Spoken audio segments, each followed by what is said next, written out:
Hello everyone. तो दोस्तों यहाँ पर आप देख सकते हैं ब्यूरो ऑफ इंडियन स्टैंडर्ड यानी कि BIS की ओर से दोस्तों यहाँ पर वैकेंसीज निकल कर आई हैं, जिसके लिए यहाँ पर डायरेक्ट रिक्रूटमेंट जो है ये होने वाली है। ऑनलाइन जो एप्लीकेशंस हैं ये यहाँ पर इनवाइट किए जा रहे हैं और नीचे आप यहाँ पर देख सकते हैं दोस्तों वैकेंसीज़ की डिटेल वगैरह बताई गई है, जैसे कि एडमिनिस्ट्रेशन एंड फाइनेंस पोस्ट के बारे में आप यहाँ पर देख लीजिए। ग्रुप ए की यहाँ पर पोस्टें रहने वाली है। ये असिस्टेंट डायरेक्टर की यहाँ पर पोस्टें हैं, जिसके लिए लेवल 10 के हिसाब से आपको सैलरी दी जाएगी अगर आप सेलेक्ट हो जाएंगे, जिसमें 56,100 से स्टार्ट हो जाएगा और 1,77,500 तक आपकी सैलरी होने वाली है दोस्तों। 35 ईयर्स तक यहाँ पर एज रखी गई है मैक्सिमम। और यहाँ पर ये जो है एक ही पोस्ट है दोस्तों, ठीक है, एक ही पोस्ट है टोटल। और ये EWS कैटेगरी के लिए रखी गई है इस तरह से। नेक्स्ट अगर पोस्ट की बात करें तो वो है assistant director marketing and consumer affair की। इसके लिए अगर आप सेलेक्ट हो जाएंगे तो सैलरी यहाँ पर सेम रहेगी। 35 साल तक यहाँ पर एज है और ये जो पोस्ट है ये भी यहाँ पर एक ही वैकेंसी है, OBC वालों के लिए रखी गई है। नेक्स्ट यहाँ पर आप देख लीजिए असिस्टेंट डायरेक्टर की पोस्ट है, असिस्टेंट डायरेक्टर हिंदी की पोस्ट है। सैलरी यहाँ पर सेम रहेगी, एक ही पोस्ट यहाँ पर रहने वाली है। आप देख लीजिएगा कौन सी कैटेगरी के लिए रखी गई है। तो ये थी दोस्तों ग्रुप ए की पोस्टें। अब यहाँ पर हैं ग्रुप बी की पोस्टें, और ग्रुप बी की पोस्टों की अगर हम बात करें तो इसमें पर्सनल असिस्टेंट की है पोस्ट, जिसमें लेवल 6 के हिसाब से आपको सैलरी मिलेगी 35,400 से 1,12,400 तक आपकी सैलरी यहाँ पर जा सकती है। 30 साल आपकी मैक्सिमम एज होनी चाहिए। और ये जो यहाँ पर पोस्टें हैं वो 27 पोस्टें हैं। कैटेगरी वाइज आप यहाँ पर देख लीजिएगा 27 टोटल हैं, बाकी यहाँ पर ये कैटेगरी वाइज आगे बांटी गई है। फिर नेक्स्ट यहाँ पर ग्रुप बी की अगर हम बात करें तो असिस्टेंट सेक्शन ऑफिसर की पोस्ट है। सैलरी यहाँ पर सेम रहेगी और 43 यहाँ पर पोस्टें जो है असिस्टेंट सेक्शन ऑफिसर की है। फिर यहाँ पर असिस्टेंट की पोस्टें computer aided design, salary same रहेगी, एज भी यहाँ पर सेम है, एक ही पोस्ट यहाँ पर निकाली गई है। फिर रही दोस्तों ग्रुप सी की पोस्टें। ग्रुप सी की पोस्टों की अगर हम बात करें तो इसमें आता है स्टेनोग्राफर की पोस्ट के लिए बात करें तो लेवल 4 के हिसाब से आपको सैलरी दी जाएगी। 25,500 से शुरू हो जाएगी, 81,100 रुपये तक आपकी सैलरी जा सकती है। मैक्सिमम आपकी 27 साल तक अगर एज आती है तो अप्लाई कर सकते हैं। टोटल यहाँ पर 19 पोस्टें निकाली गई हैं। फिर नेक्स्ट यहाँ पर ग्रुप सी में आती है सीनियर सेक्रेटरीट असिस्टेंट की पोस्ट। आप देख सकते हैं यहाँ पे 128 पोस्टें हैं, कैटेगरी वाइज बांटी गई है। आप अप्लाई करना चाहते हैं तो कर सकते हैं। जूनियर सेक्रेटरीट असिस्टेंट की यहाँ पर जो है पोस्ट है, सैलरी यहाँ पर अलग अलग बताई गई है। इसके लिए जूनियर सेक्रेटरीट असिस्टेंट की बात करें लेवल 2 के हिसाब से आपको सैलरी दी जाएगी 19,900 से 63,200 तक आपकी सैलरी जा सकती है। 78 टोटल पोस्टें हैं, कैटेगरी वाइज बांटी गई हैं। देख लीजिएगा अपनी कैटेगरी में कितनी क्या पोस्टें हैं। फिर यहाँ पे नीचे बताया गया है group B post to be filled up by direct recruitment. देखिए टेक्निकल जो यहाँ पे पोस्टें हैं, ग्रुप बी की जो पोस्टें हैं यहाँ पर नीचे कुछ बताई गई हैं। लेबोरेटरी टेक्निकल पोस्ट, तो ये है नीचे यहाँ पे ग्रुप बी की पोस्ट है लेबोरेटरी टेक्निकल पोस्ट। तो इसमें देखिए टेक्निकल असिस्टेंट लेबोरेटरी की पोस्ट है, जिसके लिए लेवल 6 के हिसाब से आपको सैलरी मिलेगी। 35,400 से शुरू हो जाएगा, 1,12,400 तक आपकी सैलरी जा सकती है। 30 साल तक अगर आपकी एज आती है अप्लाई कर सकते हैं। 27 जो है टोटल पोस्टें जो कैटेगरी वाइज रखी गई हैं। फिर यहाँ पर नीचे है डिसिप्लिन वाइज वैकेंसी, ठीक है। डिसिप्लिन वाइज मतलब अगर आपने यहाँ पे जो है मैकेनिकल वालों के लिए देख सकते हैं यहाँ पे कितनी क्या पोस्ट हैं। 13 टोटल हैं, कैटेगरी वाइज बांटी गई हैं। केमिकल डिसिप्लिन के अंदर 12 पोस्टें हैं, कैटेगरी वाइज बांटी हैं। माइक्रोबायोलॉजी में 2 पोस्टें हैं और ये किसी कैटेगरी में यहाँ पे रखी गई है, जैसे कि अगर यहाँ पे आप देखोगे तो अनरिजर्व के लिए रखी गई है। फिर यहाँ पर है ग्रुप सी की पोस्टें सीनियर टेक्नीशियन की, और इसमें आप यहाँ पर देख लीजिए लेवल 4 के हिसाब से आपको सैलरी मिलेगी। अगर आप सेलेक्ट होंगे 25,500 से शुरू हो जाएगी आपकी सैलरी, 81,100 तक सैलरी जा सकती है। 27 साल तक अगर आपकी एज आती है अप्लाई कर सकते हैं। और यहाँ पर जो है 18 जो है पोस्टें निकाली गई हैं जो यहाँ पे कैटेगरी वाइज रखी है। फिर इसी में नीचे आप यहाँ पर देख पाएंगे जो डिसिप्लिन है, तो डिसिप्लिन वाइज वैकेंसीज क्या है। कारपेंटर के लिए यहाँ पर 7 पोस्टें हैं, वेल्डर के लिए 1 पोस्ट है, प्लम्बर के लिए 2 पोस्ट, फिटर के लिए 5 पोस्ट और इलेक्ट्रिशियन वायरमैन के लिए 3 पोस्टें।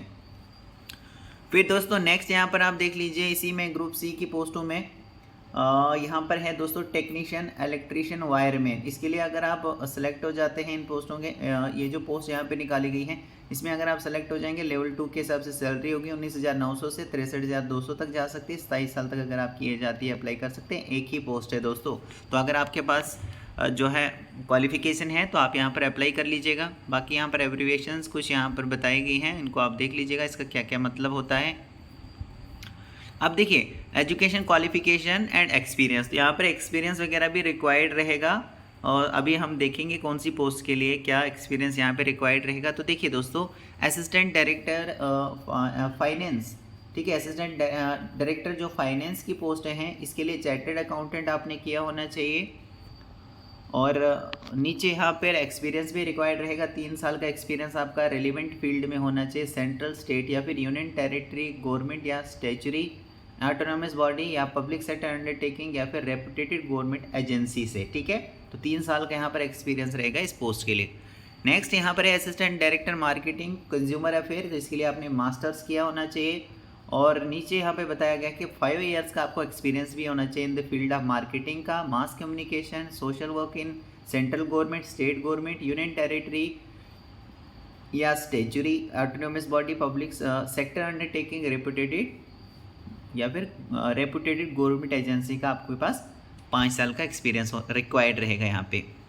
नेक्स्ट यहाँ पर है असिस्टेंट डायरेक्टर हिंदी की यहाँ पर पोस्ट रहेगी, इसके लिए आपने मास्टर डिग्री या फिर पोस्ट ग्रेजुएट डिग्री की होनी चाहिए या फिर इसके इक्विवेलेंट में जो भी आपने कोर्स किया होगा हिंदी के अंदर। विद इंग्लिश आपका एक आध सब्जेक्ट होना चाहिए डिग्री लेवल पर, या फिर अगर आपने मास्टर या पोस्ट ग्रेजुएट डिग्री आपने की है तो यहाँ पर जो इंग्लिश में अगर की है तो हिंदी आपका एक आध सब्जेक्ट डिग्री लेवल पर किया है, और अगर हिंदी में आपने की है पोस्ट ग्रेजुएशन या मास्टर डिग्री तो यहाँ पे जो है आपका मतलब एक सब्जेक्ट जो है इंग्लिश या फिर हिंदी आपके डिग्री लेवल पर होना चाहिए। अगर मास्टर डिग्री आपने इंग्लिश में की है तो हिंदी आपका जो है वो डिग्री लेवल पर सब्जेक्ट होना चाहिए। अगर हिंदी में आपने पोस्ट ग्रेजुएशन की है तो फिर इंग्लिश आपका ग्रेजुएशन लेवल पर एक आध सब्जेक्ट होना चाहिए। साथ में यहाँ पर एक्सपीरियंस भी रिक्वायर्ड रहेगा, देख सकते हैं यहाँ पर 5 ईयर्स का एक्सपीरियंस होना चाहिए। टर्मिनोलॉजिकल वर्क इन हिंदी और ट्रांसलेशन वर्क आपने किया होना चाहिए फ्रॉम इंग्लिश टू हिंदी या फिर हिंदी से इंग्लिश, सेंट्रल गवर्नमेंट में या स्टेट गवर्नमेंट या यूनियन टेरिटरी गवर्नमेंट या statutory autonomous body, public sector undertaking या फिर किसी रेपुटेटेड गवर्नमेंट एजेंसी में आपने ये ट्रांसलेशन का वर्क किया होना चाहिए। फिर यहाँ पर है पर्सनल असिस्टेंट की पोस्ट है, इसके लिए आप देख लीजिएगा दोस्तों यहाँ पर क्या कुछ रिक्वायर्ड रहेगा। जैसे पर्सनल असिस्टेंट की बात करें तो यहाँ पर डिग्री आपने की होनी चाहिए रिकॉग्नाइज यूनिवर्सिटी से। कंप्यूटर प्रोफिशिएंसी टेस्ट के लिए यहाँ पर the candidate should be proficient at least up to level 6 of national skill qualification framework, the test shall be qualifying in nature. तो यहाँ पे जो है आपका टेस्ट वगैरह रहेगा, shorthand test in English और Hindi, comprising dictation test at 100 word per minute for 7 minute. 7 minutes में आपको एक डिक्टेशन दिया जाएगा हिंदी या फिर इंग्लिश में, और ये आपको जो है 7 मिनट्स में 7 मिनट दिए जाएंगे इसके लिए आपको। और आगे लिखा गया है shall be required to The candidate shall be required to transcribe in 45 minutes and in 60 minutes Hindi dictation and knowledge of computer. तो ये यहाँ पर आप देख लीजिए दोस्तों, हर एक पोस्ट के आगे अलग अलग क्वालिफिकेशन है, तो एक बार आप अच्छे से चेक कर लीजिएगा, उसके बाद ही आप अप्लाई कीजिएगा। असिस्टेंट सेक्शन ऑफिसर की यहाँ पर पोस्ट रहेगी, देख लीजिए क्या कुछ क्वालिफिकेशन रिक्वायर्ड रहेगा। असिस्टेंट कंप्यूटर एडेड डिज़ाइन, फिर यहाँ पर है स्टेनोग्राफर के लिए यहाँ पर बताया गया है इन्होंने बैचलर डिग्री आपके पास होनी चाहिए। इसके बाद इसमें स्किल टेस्ट भी होता है, आप जानते हैं दोस्तों स्टेनोग्राफर की पोस्ट के लिए। Senior secretariat assistant, junior secretariat assistant की पोस्ट है। टेक्निकल असिस्टेंट लेब की यहाँ पर जो है वैकेंसी है, और इसमें आप यहाँ पर देखेंगे दोस्तों टेक्निकल असिस्टेंट लेब की अगर हम बात करें तो फॉर मैकेनिकल डिसिप्लिन आपने 3 साल का डिप्लोमा मैकेनिकल में किया होना चाहिए विद मिनिमम 60% मार्क्स के साथ। और केमिकल डिसिप्लिन में अगर आपने केमिकल डिसिप्लिन में अगर आप हैं तो आपने बैचलर डिग्री की होनी चाहिए science with chemistry as one of the main subject होना चाहिए विद मिनिमम 60% मार्क्स। और माइक्रोबायोलॉजी डिसिप्लिन में यहाँ पर बताया गया है बैचलर डिग्री आपने साइंस में की होनी चाहिए, माइक्रोबायोलॉजी जो है एक आध आपका मेन सब्जेक्ट होना चाहिए और 60% आपके मार्क्स होने चाहिए। तो ये यहाँ पर टेक्निकल असिस्टेंट लेब की पोस्ट के लिए क्वालिफिकेशन जो है बताई गई है डिसिप्लिन वाइज दोस्तों। फिर सीनियर टेक्नीशियन की अगर हम बात करें तो इसके लिए 10वीं पास अगर आपने किया है और आपने ITI किया है दोस्तों, इलेक्ट्रिशियन में, फिटर में, कारपेंटर में, प्लम्बर में, वायरमैन में, वेल्डर में, या फिर welder should be also having pass the welder qualifying test. तो वेल्डर के लिए यहाँ पर जो है टेस्ट होने वाला है वेल्डर क्वालिफाइंग टेस्ट, और साथ ही साथ आपके पास 2 साल का प्रैक्टिकल एक्सपीरियंस भी होना चाहिए जिस भी फील्ड से आपने ITI की है तो। ओके, अगर आपने दोस्तों देखिए यहाँ पे अप्रेंटिस का आपको यहाँ पर बेनिफिट मिल रहा है। देखिए अगर आपने नेशनल अप्रेंटिस सर्टिफिकेट आपके पास है रेलेवेंट फील्ड में, तो आपके यहाँ पर एक्सपीरियंस के तौर पर काउंट किया जाएगा, तो आप यहाँ पर जो है एलिजिबल होंगे दोस्तों सीनियर टेक्नीशियन की पोस्ट के लिए। उसके बाद जो यहाँ पे टेक्नीशियन की पोस्ट है, तो टेक्नीशियन की पोस्ट के लिए मैट्रिक आपने किया होना चाहिए, 10वीं किया होना चाहिए, और ITI आपने किया होना चाहिए या इलेक्ट्रिशियन में या वायरमैन में, और आपके पास जो है इलेक्ट्रिशियन या वायरमैन में आपने क्या की होनी चाहिए, अप्रेंटिस की आपके पास सर्टिफिकेट होनी चाहिए, यानी आपने अप्रेंटिस किया होना चाहिए। असिस्टेंट डायरेक्टर की जो पोस्ट है दोस्तों, ऑनलाइन एग्जाम लिया जाएगा, उसके बाद इंटरव्यू होने वाला है। असिस्टेंट डायरेक्टर मार्केटिंग की पोस्ट के लिए भी ऑनलाइन एग्जाम आपका लिया जाएगा, इंटरव्यू भी होगा। असिस्टेंट डायरेक्टर हिंदी की पोस्ट के लिए ऑनलाइन एग्जाम होगा, इंटरव्यू भी होगा।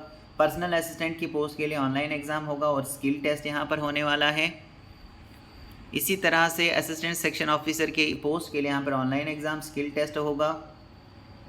Assistant computer aided design post के लिए ऑनलाइन एग्जाम, प्रैक्टिकल टेस्ट होगा, और स्टेनोग्राफर की पोस्ट के लिए भी ऑनलाइन एग्जाम, स्किल टेस्ट होने वाला है। सीनियर सेक्रेटरी असिस्टेंट की पोस्ट के लिए ऑनलाइन एग्जाम और क्वालिफाइंग, जो मतलब आप क्वालिफाई कर सकते हैं, और ये क्वालिफाइंग स्किल टेस्ट रहेगा। इसके अलावा जूनियर सेक्रेटरी असिस्टेंट की पोस्ट के लिए ऑनलाइन एग्ज़ाम और टाइपिंग स्पीड टेस्ट रहेगा। टेक्निकल असिस्टेंट लैब की पोस्ट के लिए ऑनलाइन एग्ज़ाम और प्रैक्टिकल या स्किल टेस्ट यहाँ पे रहेगा।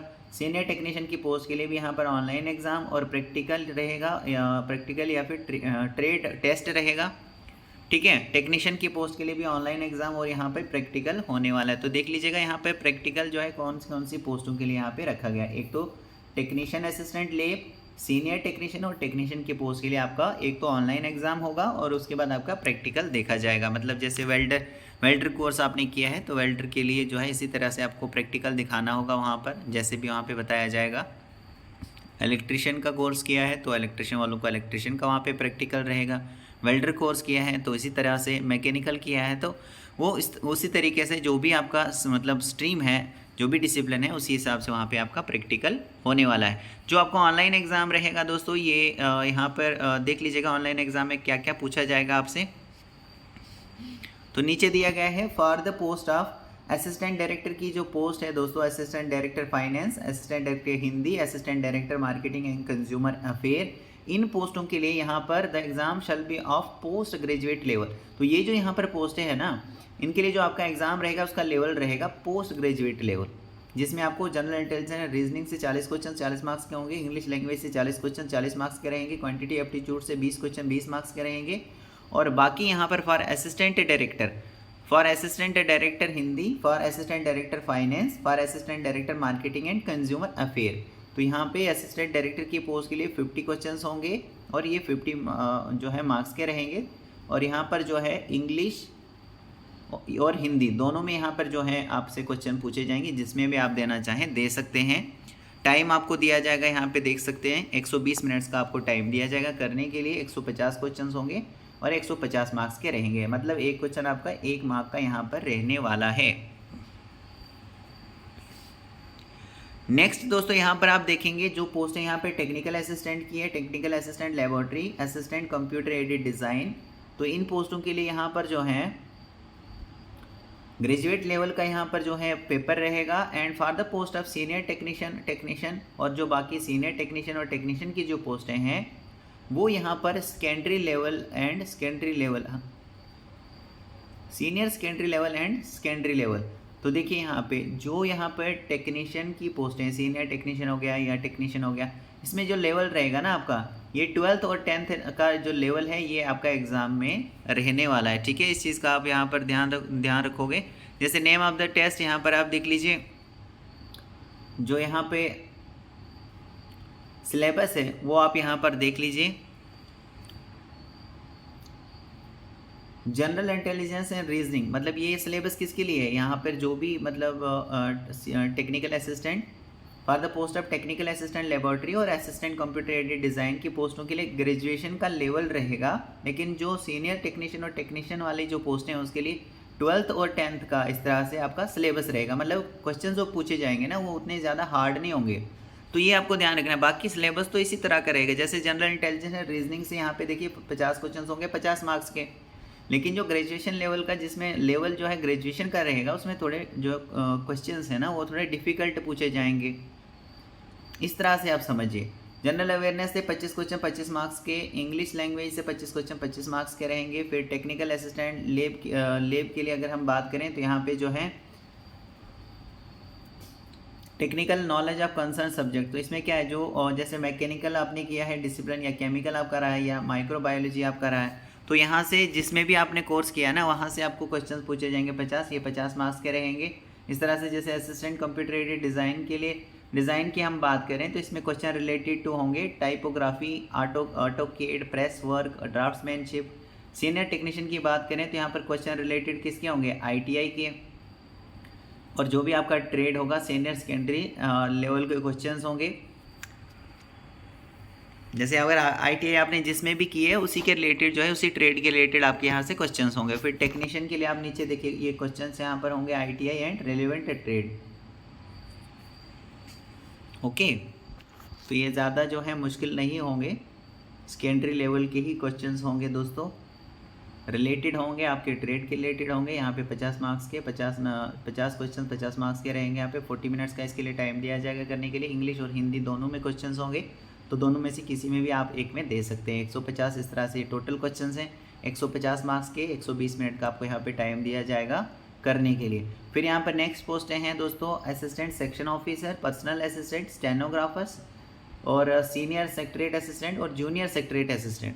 तो इसके लिए भी यहाँ पर जो एग्ज़ाम जो है वो ग्रेजुएट लेवल का रहेगा, और इसका सिलेबस आप यहाँ पर देख सकते हैं। जनरल इंटेलिजेंस रीजनिंग से 50 क्वेश्चन 50 मार्क्स के, जनरल अवेयरनेस से 25 क्वेश्चन 25 मार्क्स के, क्वांटिटी एप्टीट्यूड से 25 क्वेश्चन 25 मार्क्स के, इंग्लिश लैंग्वेज से 50 क्वेश्चन होंगे 50 मार्क्स के रहेंगे। इस तरह से टोटल जो हैं 150 क्वेश्चन पूछे जाएंगे, 150 मार्क्स के यहाँ पे रहने वाले हैं। 120 मिनट का टाइम दिया जाएगा करने के लिए इन पोस्टों के लिए। और यहाँ पर जो है ये भी बाईलिंगुअल रहेंगे, यानी कि इंग्लिश और हिंदी दोनों में यहाँ पे क्वेश्चन पूछे जाएंगे, जिसमें भी आप देना चाहें दे सकते हैं। यहाँ पर आप एज में रिलैक्सेशन देख सकते हैं, कितना क्या आपको रिलैक्सेशन दिया गया है। अगर आप किसी कैटेगरी से बिलोंग करते हैं, जैसे SC ST वालों को 5 साल का रिलैक्सेशन, OBC वालों को 3 साल का रिलैक्सेशन, PWD में जो अनरिजर्व AWS से आते हैं उनको 10 साल का रिलैक्सेशन, PWD OBC से जो आते हैं उनको 13 साल का रिलैक्सेशन, PWD SC ST से जो बिलोंग करते हैं उनको 15 साल का रिलैक्सेशन। तो आप जिस भी कैटेगरी से फॉल करते हैं उसमें आप देख लीजिएगा कितना क्या आपको रिलैक्सेशन दिया गया है।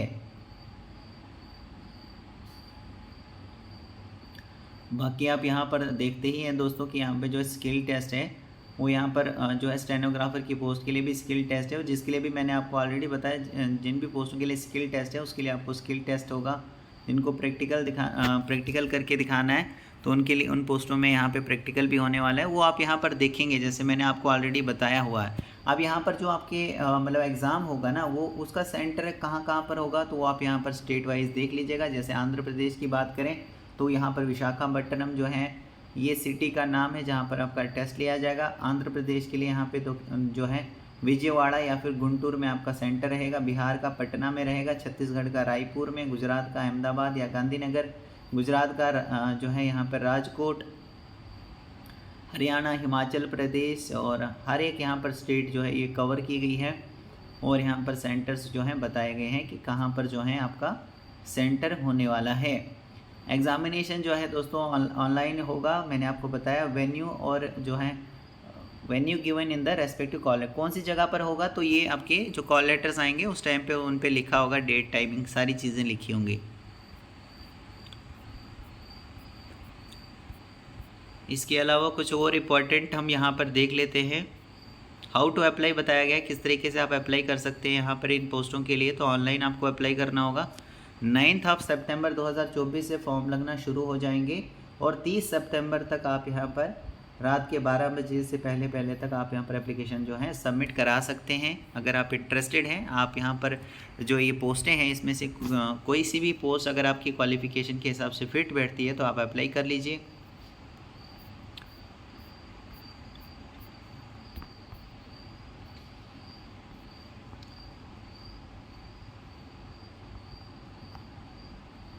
अब देखिए दोस्तों, अगर आप अप्लाई करना चाहते हैं तो आप ऑनलाइन तो अप्लाई करेंगे ही करेंगे, लेकिन यहाँ पर आपको जाना होगा BIS की वेबसाइट पर, जो कि है www.bis.gov.in। तो यहाँ पर देखिए, यहाँ पर मेंशन की गई है, इसी वाली वेबसाइट पर आपको जाना है अगर आप अप्लाई करना चाहते हैं तो। बाकी यहाँ पर स्टेप बाय स्टेप बताए गए हैं।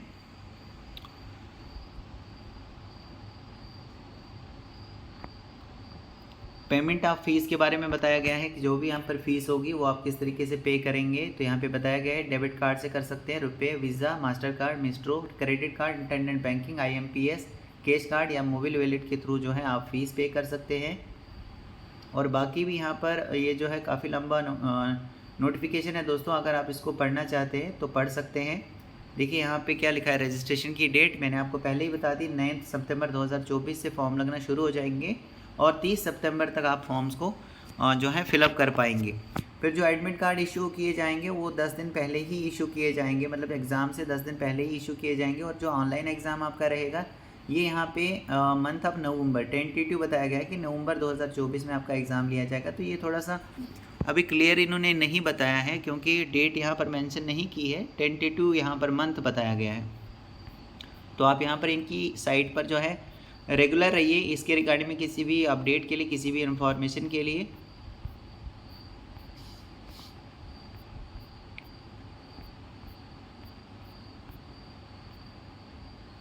तो दोस्तों मैं होप करता हूँ कि आपको ये सारी चीज़ें क्लियर हो चुकी होंगी। और इसके रिगार्डिंग में और भी इंफॉर्मेटिव वीडियोस जो हैं उनका नोटिफिकेशन पाने के लिए दोस्तों आप चैनल को सब्सक्राइब करके रख सकते हैं, बेल आइकन पर प्रेस करके रख सकते हैं, ताकि आपको जो भी वीडियो आए उसका नोटिफिकेशन आपको मिल सके। दोस्तों आप सबका बहुत बहुत थैंक यू।